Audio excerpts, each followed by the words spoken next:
Bonjour à toutes et à tous, je suis très heureux de vous retrouver, j'espère que vous avez passé une bonne rentrée. Vous avez reconnu le décor derrière moi, je suis de retour ici au domaine de Pignerol, classé au monument historique depuis 1961, 80 hectares de nature. Et aujourd'hui, dans cette émission, la dernière fois, il y a à peu près un an, je vous avais parlé des bunkers. Et bien, aujourd'hui, on va parler d'une manière générale du parc de Pignerol. On visitera l'orangerie. Il y aura aussi les abords du château avec ses jardins, il y aura également le pigeonnier et puis bien évidemment on retournera dans les bunkers qui ont été ouverts au public en cette journée du patrimoine. Abonnez-vous à cette chaîne si le contenu vous plaît. C'est parti, venez en visite avec moi. Quasiment un an après notre première visite, c'est un plaisir de retourner au domaine de Pignerol. En ce dimanche de week-end européen du patrimoine, nous retrouvons l'association des bunkers de Pignerol qui est au grand complet, plus que jamais, afin de faire vivre le patrimoine. À notre arrivée, par où commencer ? Le château, fermé au public depuis 2015, est bien évidemment au centre de nos attentions. Mais ses jardins et ensembles fleuris attirent également notre regard dans ce magnifique parc verdoyant de 80 hectares. L'histoire de Pignerol commence précisément à l'aube de la Révolution française en 1776, quand Marcel Avril de Pignerol, écuyer du roi Louis XVI, construit le château dans un style architectural néoclassique. À ses abords, nous admirons des anciennes écuries et un pigeonnier, car le domaine servait jusqu'à la Révolution de terrain de chasse au roi de France. L'orangerie de Pignerol, construite en 1831, peut accueillir de grandes réceptions d'au moins 200 personnes. C'est une salle des fêtes qui peut être louée aujourd'hui pour des séminaires ou des expositions. Et je me trouve en plein cœur du parc de Pignerol et derrière moi, vous l'apercevez, je vous en parlais au début de l'émission, voici l'orangerie. L'orangerie qui servait durant l'occupation allemande à des remises de médailles des différents soldats de l'armée, notamment de la Kriegsmarine, la marine allemande, et au lendemain de la Seconde Guerre mondiale, parce qu'il a fallu reloger, bien évidemment, nombre d'habitants angevins, car les quartiers ont été bombardés, notamment par les Alliés, par les soldats qui ont contribué à la libération. Il a donc fallu reloger les angevins, les habitants. 2000 personnes ont été relogées dans la cité d'urgence de Pignerol, et cette orangerie donc a servi pendant quelques années d'église notamment. Vous la voyez ici, l'ancienne piscine des officiers allemands. Vous le savez certainement, les Allemands avaient un rapport au corps important envers eux. Et cette piscine servait notamment donc pour les moments de détente des officiers et de bassin de rétention d'eau en cas d'incendie au lendemain de la Seconde Guerre mondiale. Vous le voyez, au vu de l'état de l'eau, elle est inutilisable de nos jours. Se tient au même moment que la visite des bunkers, une exposition consacrée au général de Gaulle et à la résistance. Dans la salle de l'orangerie sont retracées les grandes dates synonymes de la résistance face au nazisme. Du 18 juin 1940 à la Libération, l'empreinte historique gaulienne, tout comme celle des résistants de la première heure, sont mises à l'honneur. C'est le cas de personnalités angevines que vous reconnaissez certainement si vous aviez visionné un de mes précédents reportages tournés en mai dernier consacré à la résistance angevine. Les forces françaises libres, dont celles de Maine-et-Loire, les forces françaises de l'intérieur ou encore les forces navales françaises libres sont à l'honneur. Cette exposition, nous avions voulu la réserver l'année dernière, puisque ça n'échappe à personne que c'était l'année de Gaulle. Elle n'était malheureusement pas disponible. Nous avions fait le choix donc de travailler et de proposer une exposition sur la répression de la résistance en Anjou. Cette année donc, l'exposition, nous la présentons parce que, nous avions réservé cette exposition et on prévoit l'année prochaine une autre exposition dont on taira la thématique pour que les personnes puissent se dire tiens, oui, ça peut être intéressant et sympa. Fidèlement à l'histoire, l'exposition relate le caractère très progressif de l'organisation de la résistance à Londres dans la France libre du général de Gaulle. Des résistants de la première heure, peu nombreux en 1940, alors que la Wehrmacht comptabilise environ 2 millions de prisonniers de guerre français. Cette édition 2021 des Journées européennes du patrimoine a été très bonne pour l'association des bunkers de Pignerol. Chose promise, chose chose de due. C'est l'attente principale du public présent. La visite des 2 bunkers, ouverts à ce jour parmi les 10 construits par près de 600 ouvriers allemands au cours de l'année 1942. Parmi les 2 bunkers visitables et ouverts au public, il y a le bunker de l'amiral Karl Donitz ou encore le bunker du général de Gaulle. Pourquoi général de Gaulle? Parce qu'ici, entre 1967 et 1970, abritait l'abri anti-atomique du général de Gaulle dans un contexte de guerre froide. Pignerol servait de centre de communication pour la marine allemande et aussi de centre de repos. Sur les photographies exposées, on distingue la reconversion du parc de Pignerol en cité d'urgence au lendemain de la Seconde Guerre mondiale. Le général de Gaulle a une histoire liée à Pignerol, et Pignerol a une histoire liée au général de Gaulle. Il faut savoir que le bunker amiral, à côté duquel on se trouve, cette présentation de l'orangerie, à l'intérieur de l'orangerie, ce bunker amiral était prévu pour accueillir le général de Gaulle en cas de conflit atomique. Donc, il n'a pas servi, puisqu'on s'est rendu compte très très vite qu'il n'allait pas pouvoir résister, mais c'est historique, le général de Gaulle est venu ici visiter ces installations. Après cette plongée souterraine, retour sur la terre ferme. Direction, le bunker à étages.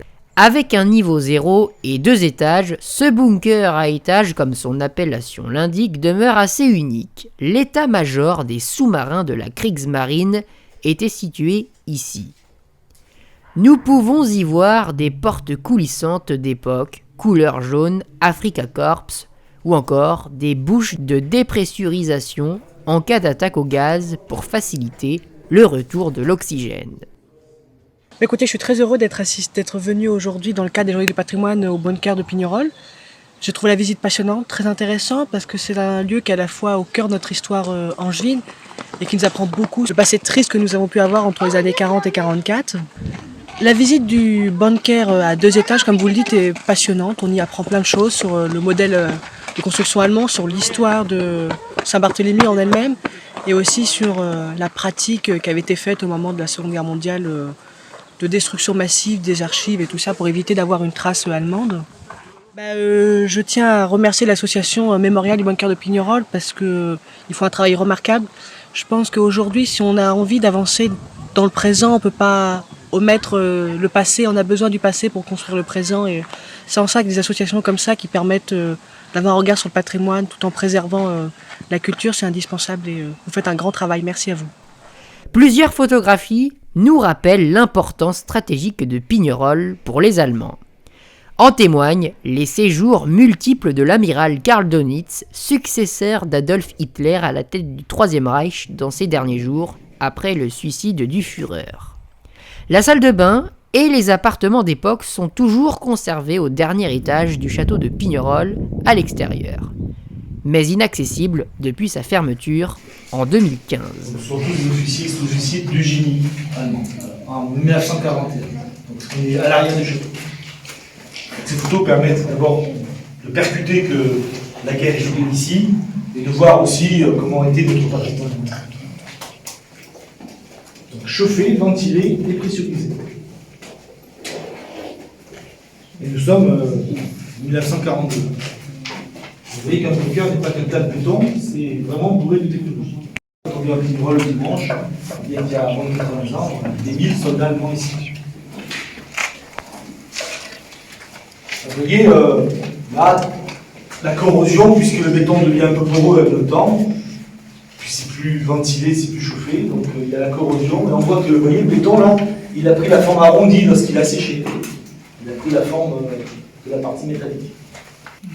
Puisque je rappelle que ces bunkers servent à se protéger des raids aériens et se protéger des gaz de combat, traumatisme pour tous les belligérants après 14-18, un gaz motard dans la tranchée, donc on construit des bunkers, c'est défensif, et on va se protéger donc de l'aviation et des gaz motards. Bonjour madame. Bonjour. Qu'en avez-vous pensé de cette visite aujourd'hui des bunkers de Pignerol? C'est très intéressant, c'est surprenant de découvrir tout ce qu'il y a dans ce parc et puis d'avoir un guide qui vous explique un petit peu l'histoire du lieu, des gens qui sont passés par là et comment ça fonctionnait. Vous vous attendiez à découvrir autant de choses, à apprendre autant de choses, non? Non, pas vraiment, parce que même en ayant visité ce jardin plusieurs fois, enfin ce parc, on voit juste les bunkers et on n'imagine pas ce qu'il y a dessous, quoi. Donc c'est d'autant plus intéressant. Ce qui m'a surpris, en fait, c'est le fait que ce soit la Kriegsmarine, quoi que ce soit bien expliqué. Mais c'est vrai que Kriegsmarine, au départ, c'est plutôt au bord de la mer. Donc je m'attendais pas à ce que ce soit ici. Moi, je pense qu'on va revenir sur un temps plus long pour en savoir un peu plus. Qu'est-ce qui vous a le plus marqué, le plus plu? L'animatrice était très pertinente et c'est des petits éléments historiques qui sont très pertinents et très rigolos. Enfin voilà, c'est sympa d'avoir un côté un peu décalé. D'accord. C'est Première toujours visite. intéressant de voir l'intérieur des bâtiments comme ceux-là. Ils sont impressionnants de l'extérieur, aussi intéressants de l'intérieur. Non, c'est toujours impressionnant de voir la concentration d'hommes. Il n'y avait pas de femmes à l'époque, d'hommes concentrés pour cette mission-là, qui était de suivre la Kriegsmarine en l'occurrence. Pourquoi être venu à Pignerol aujourd'hui? C'est un site qui vous... On était déjà passé sur le site et on a été un peu frustrés de ne pas pouvoir le visiter, donc c'était une bonne occasion aujourd'hui pour la journée du patrimoine de pouvoir le faire. Qu'est-ce qui vous plaît le plus ici? C'est quoi? C'est le côté historique? Non? Le côté historique, ouais. Et puis les expositions qu'il y a aussi. C'est assez enrichissant. Moi, c'est visiter les bunkers. Et sur le bunker, c'était plutôt sympa, mais particulièrement oppressant. Qu'est-ce qui vous a marqué le plus? Ah bah justement, le fait que ça soit oppressant. C'est-à-dire le fait que ça soit les sombre, petits espaces, ouais. Ouais, voilà. D'accord. Et pourquoi vous êtes venu là aujourd'hui? Parce que c'est les journées du patrimoine et qu'on était mieux là que devant la télé. Christophe Marquet, qui est président de l'association des bunkers de Pignerol. Bonjour. Bonjour. Alors, est-ce qu'on peut dresser un petit peu le bilan de ces deux journées européennes du patrimoine? Eh bien, une fois de plus, les Français ont soif d'histoire et de connaître également leur patrimoine. Eh bien, le rendez-vous est concluant. Nous avons été encore victimes de notre succès. D'accord. Alors, qu'est-ce qui vous a le plus marqué parmi les visiteurs? Quelles sont les remarques, les remontées? Continuez, vous allez dans le bon sens. Tenez bon, que des encouragements. D'accord. Le devoir de mémoire, c'est quelque chose d'important chez vous, au sein de l'association, comme j'imagine partout ailleurs. Bien sûr, le devoir de mémoire est une réponse à notre crise identitaire que nous traversons, une grave crise identitaire. Donc oui, le devoir de mémoire est une solution contre l'oubli, et puis de savoir d'où nous venons, ce que nous avons fait. Oui, c'est très important. Alors ça fait plus de 10 ans maintenant que vous avez pris les commandes de l'association. Au fil des années, il y a eu des victoires, des satisfactions auprès de l'agglomération. Ça évolue dans le bon sens? Toujours, nous crantons. Moi j'aime bien l'expression avoir un pied dans la porte. Donc on ne lâche pas l'affaire, dans le cadre du devoir de mémoire et de l'intérêt général. Alors est-ce que vous avez des attentes particulières pour les prochains mois, pour les prochaines années? Moi, vous aimeriez bien faire quoi? Alors moi, je suis très sensible à la bienveillance et aux autorisations. Alors oui, nous avons des projets comme réouvrir ce château ou réouvrir le souterrain, valoriser, protéger ces stigmates de la barbarie nazie et les terribles bunkers. Comment est née l'association? Est-ce qu'on peut le rappeler? Parce que peut-être que les gens n'ont pas vu le précédent reportage que j'avais fait, Christophe. 3 amis passionnés d'histoire et de patrimoine qui découvrent, qui avaient connaissance de ce patrimoine éteint, endormi. Eh bien, on a voulu le faire renaître. Donc, passionnés d'histoire et de patrimoine. On a commencé à faire des visites sans rentrer dans les installations. Et puis, un jour, nous avons signé une convention de partenariat avec le propriétaire des lieux. Et depuis, nous assurons les visites guidées. Nous assurons des recherches. Nous recherchons même des témoignages, des objets relatant l'histoire du parc de Pignerol. Nous sommes constamment à la recherche de témoignages, d'objets relatant la présence de l'occupation allemande, de la cité d'urgence. Nous cherchons également des documents, des plans, des photographies, constamment, dans le cadre du devoir de mémoire et de recherche scientifique.